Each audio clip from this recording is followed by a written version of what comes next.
भाड़ में जाओ। ये आखिरी जुमला था और फ़ोन बंद हो गया। वो आज तैश में आ गया। उसका दिल किया कि फ़ोन सामने वाली दीवार पर दे मारे, मगर ऐसा ना कर सका। दीवार पर नज़र पड़ी तो दीवार पर नस्ब पूरा वजूद दिखाने वाला आईना उसकी इस हालत पर कहके लगा रहा था। उसे आज खुद पर ही कुछ तरस आने लगा था। उसने इर्द गिर्द नज़र घुमाई तो मेज़ पर पानी का गिलास पड़ा हुआ नज़र आया।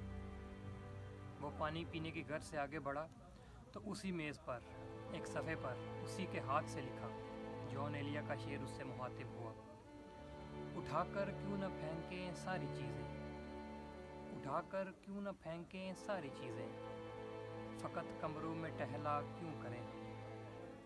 अगले ही लम्हे उस कमरे में टूटने वाली हर चीज़ टूट चुकी थी और अब वो बेहतर महसूस कर रहा था।